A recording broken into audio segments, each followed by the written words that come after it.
Ableton beat making video slash tools slash sample pack review on the Urban Elements Reloaded 1.0 sample pack. And in that video, I mentioned this plugin RBass that I use to kind of shape and mold the sound of my kicks and snares, and kind of showed you some little EQ tips that I use while I'm doing a little pre-mix. I kind of like to mix while I'm going along to kind of help me mold the sound that I'm looking for. I don't do a full mix, but I like to start doing it, so pointing it in the direction that I want it to go. But I suggest you do whatever is most comfortable with. That's how I work. That way, if I do decide to let someone else mix it, I'm already pointing them in a direction that I'd like it to go if I don't want to do the mixing myself. Decided to do a video to show you a little bit more in depth on what I was talking about, and hopefully that's helpful. You know, again, if there's something else in specific that you guys want me to talk about, or you want to know about as far as like mixing or production or playing keys or anything, you know, just shoot me something in the comments, and we'll cover it. All right, so here we go. So I loaded up a kick, and normally like I mentioned in the previous videos, load up a EQ8 in Ableton. I use the stock EQ, nothing extra really. And what I normally do is I always think about EQ, even though in the traditional sense you are boosting and cutting frequencies, because that's what you do in EQ. However, it's also a tone shaping tool, so it's like you're shaping the tone, the frequency. So you can actually think about the EQ as a shaping tool as opposed to thinking of it as a cutting and boosting tool. So that's how I use it. That's how a lot of producers, a lot of engineers who mix their things, that's what they're doing as well. They might be using different types of EQs. They might be using the SSL EQs or some of the Fab filter stuff, which is really, really excellent. But I would suggest those starting out, or you know, you're trying to understand it more, is to really, really learn the tools that you already have. Don't be such in a hurry to spend and blow your money on things that you don't necessarily need at where you're at right now. So a lot of times, and I've been guilty myself, you know, a new plugin comes out and you're like, oh, I gotta get it, or you see somebody on YouTube using it and you're like, oh man, I gotta get that, this sounds just incredible, I really, really need it. But if you really be honest, you really haven't mastered the tools that you already currently have that come for free. So you don't know what you need because you haven't really mastered the tools that are already given to you before you've already thrown those things out the window and decided that you need something else to kind of give you the similar results. So if you always kind of keep in your foremind that EQ is EQ, no matter which EQ you have, it's going to have a low, it's going to have the notch, it's going to have the bell, it's going to have the high pass, the low pass. So you're going to have those same frequencies in another plugin, and it might give you a different sound. I'm not saying that it will not, because different EQs, they give off different characteristics for you know, for that particular plugin. But what I am saying is, if you master what you already have, you'll become real super sharp in EQing, and then secondly, you'll be able to determine what you need. You know, you might come to find out after you use the stock plugins that you might not need anything else, that you have everything you need at your disposal. And guess what? You can keep your money in your pocket, which is always a good thing. So I normally start out with an EQ8, because I love the EQ8 in Ableton. It's just so responsive and it's just super quick. I really, really love it. So I just took a kick from one of the samples pack, the Urban Elements kick number 16, kick number 16. And this is how it sounds untouched with anything. Which it doesn't sound bad, which is cool, right? So normally when I get started, what I do is I immediately enable the low pass notch on the EQ, and I began to start cutting at like maybe 34, 35 or something around that area. Sometimes I tap it in. And normally I just get rid of that frequency because A, you can't hear it unless you're a four-legged Fido. there's no way you can't hear that frequency. However, it allows you to clean up anything that's in that area. So as you start adding instruments that might have low end on it, nothing's clashing. You can try to prevent some of that crazy mud that starts to develop as you start adding more things to your track. So I normally start cutting that out.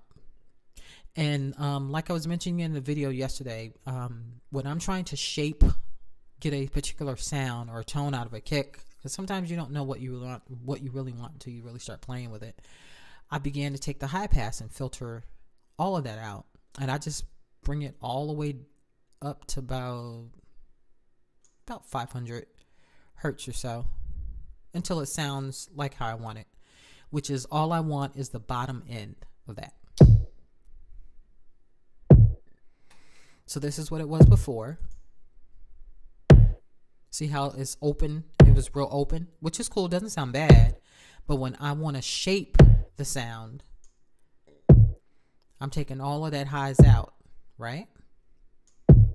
So like I mentioned yesterday, normally what I do in layering my kick, sometimes I'll use a different type of kick, or sometimes I'll do it with the same kick. So in this case, I've done it with the same kick. I just copied it to a new track, and we're going to do the reverse engineering on this. So what you could do is, I do this all the time, we're just going to copy those plugins and we're going to put it right here. There we go. Whoop. Only need it one time. And then instead of cutting the highs, I'm going to cut the lows all the way. So I'll just, because all I want is a tap, all I want is the click part on this particular kick, because I'm going to layer them together.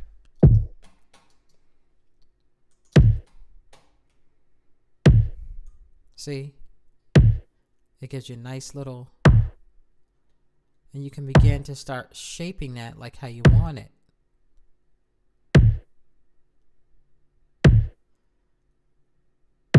Just want it to kind of kiss it a little bit. It doesn't have to be too dominant.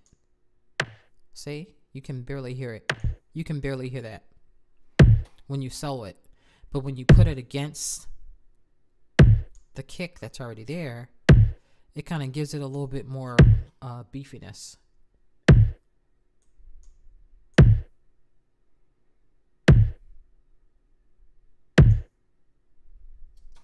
And then normally what I'll do is on the top kick where I have the bottom, I want to boost some of that bottom a little bit. I'll go ahead and add the RBass.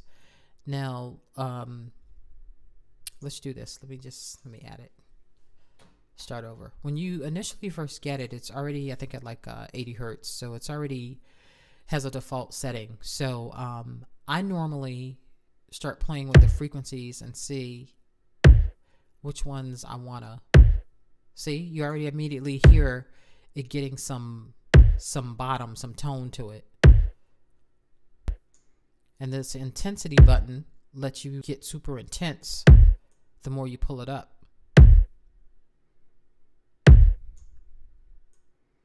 So you just pick the frequency that you want to enhance, whether you want to go more to the 200 area or you want to go down to the meat and potatoes.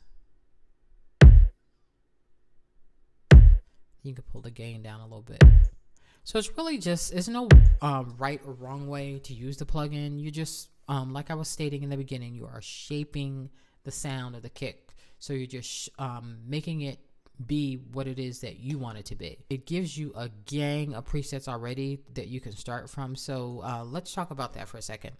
Don't ever be ashamed or embarrassed to use presets. Everybody uses presets to start off with. Can't put a one size fit all on everything, but it is a great starting point to get you to where you might want to be. So you can always start. I normally start with this Dave Pensado, the kick low. Sometimes I start with that one.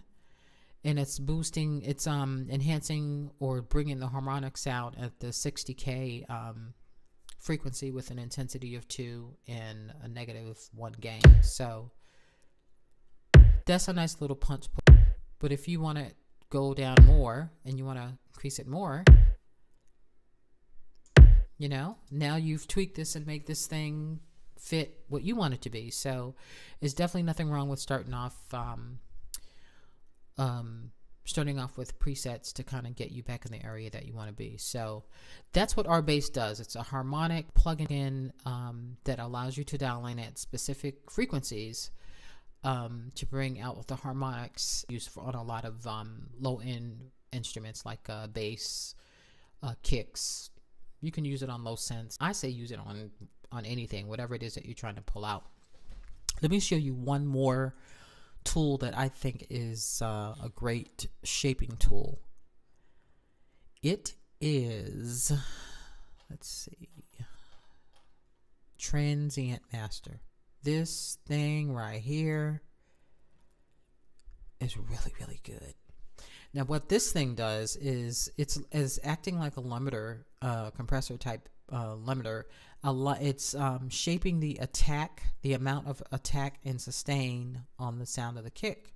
So if you want more of a tighter sound, you can increase the attack. You see how it increased there? You can loosen it back up. Or if you want more of a loose feel. That thing's crazy. And the sustain is the more open that it'll sound. It'll like widen the sample out to its max. Or if you want it to be a short, if you want to shorten it, you don't want any of that tail end. You can just adjust the sustain.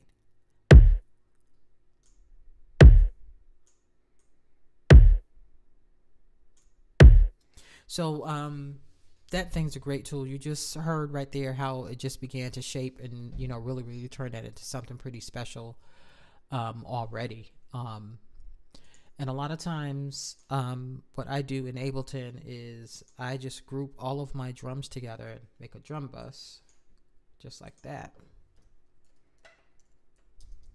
Name it drum bus. I know you guys gonna laugh when I tell you what I put on that, but this plug-in is incredible. There's two producers. I think they're from Germany. I think Dada. They made this Dada Life. They made this plugin called Sausage Fattener, and that thing, I tell you, you put that thing on your drum bus, it just whoo, it gives you a real crank in your face type sound. So if I had a couple of go-to plugins that I like, it would be the Ableton stock EQ, it would be RBass, Transient Master, and the Sausage Fattener on the drum. I put it on the drum bus. You don't always want to crank it. I mean, you can get it pretty hot. You want to leave some room for you know, for mixing. So you don't want to max everything out, and then you don't have anywhere to go from there. So I know it's tempting, but use it sparingly, because a little goes a long way. You know, I'm really making these mixes and stuff kind of jump out at you. Okay, so if you'd like, guys would like to know more, you want to know more about EQ, or you want me to talk about something specific in regards to the mixing and the production, let me know, and I'll cover it. Okay, be safe. Talk to you soon.